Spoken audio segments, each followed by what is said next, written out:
பல ஆண்டுகளுக்கு முன் திருச்செந்தூரில் சுப்பிரமணிய சுவாமி கோவிலில் பெரிய கொடிமரம் சேதமடைந்தது. அதனை நீக்கிவிட்டு புதிதாக கொடிமரம் பிரதிஷ்டை செய்ய கோவில் நிர்வாகிகள் முடிவு செய்தனர். திருச்செந்தூரில் இருந்து ஆறுமுகம் ஆசாரி என்பவர் தலைமையில் மேற்கு தொடர்ச்சி மலையில் உள்ள பொதிகை மலைக்கு ஒரு குழுவினர் புறப்பட்டு செல்கின்றனர். கொடிமரம் நிறுவுவதற்கு தேவையான சந்தன மரத்தை கண்டுபிடித்து அதனை வெட்டும் பணி தொடர்கிறது. அப்போது மரத்தின் கோடாரி தெரித்து சென்று மரம் வெட்டும் குழுவினரின் மேல் விழுகிறது. பலருக்கு வெட்டுக்காயம் ஏற்படுகின்றது. அதனை கண்டு ஆறுமுகம் குழுவினர் பயந்து கொண்டு அலறி அடித்து ஓடுகின்றனர். அந்த சந்தன மரத்தில் குடியிருந்த 21 தேவதைகளும் பயங்கர சத்தத்துடன் அவர்களை துரத்திச் செல்ல, அந்த குழுவினர் காரையார் மலைப்பகுதியில் இருக்கும் அருள்மிகு சொரிமுத்து ஐயனார் சாஸ்தா திருக்கோவில் சென்று தஞ்சம் அடைகின்றனர். தங்களை எப்படியாவது காப்பாற்றுமாறு சாஸ்தாவை வேண்டுகின்றனர்.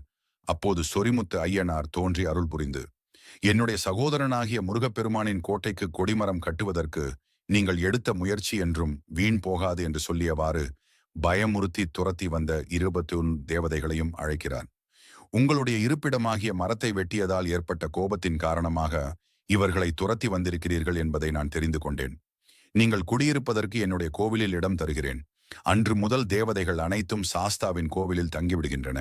சாஸ்தாவின் கோவிலில் தரிசனம் செய்ய வரும் பக்தர்கள் அனைவரும் 21 தேவதைகளுக்கும் பூஜை செய்து படையல் போடுகின்றனர். கொடிமரம் திருச்செந்தூருக்கு செல்வதற்கு தயாரானது. சுடலைமாட சுவாமி தலைமையில் திருச்செந்தூருக்கு கொடிமரத்தை கொண்டு செல்ல வெள்ளை குதிரையில் அவர்களை பின்தொடர்ந்து சாஸ்தாவும் வந்து கொண்டிருந்தார். அப்படி வரும் வழியிலே செம்மண் சூழ்ந்த தேரி பகுதிக்கு வரும்போது மிகவும் அந்த இடம் பிடித்து போக அங்கிருக்கும் கற்குவா மரத்தடியில் சில காலம் சாஸ்தா தங்கிவிடுகிறார்.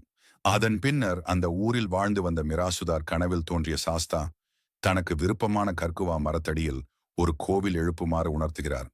மேலும் அவ்வாறு கட்டப்படும் ஸ்தலத்திலே நித்திய வாசம் புரிந்து இந்த ஊர் மக்களை காத்து அருள் புரிவேன் என்றும் கூற அதனை கேட்டு மகிழ்ந்து ஜமீன்தார் அந்த பகுதியை ஆண்ட சிற்றரசர் உதவியுடன் சாஸ்தாவிற்கு ஒரு கோவிலை எழுப்புகின்றார். ஐயனார் கற்குவா மரத்தின் மீது விரும்பி அமர்ந்த காரணத்தால் கற்குவாமேல் ஐயனார் என்று அழைக்கப்பட்டு நாளடைவில் மருவி கற்குவேல் ஐயனார் என்ற பெயர் நிலைத்து விட்டதாக வரலாறு கூறுகிறது. கற்குவேல் ஐயனார் என்ற பெயரில் அழைக்கப்பட்டு பக்தர்களுக்கு தரிசனம் கொடுக்கிறார்.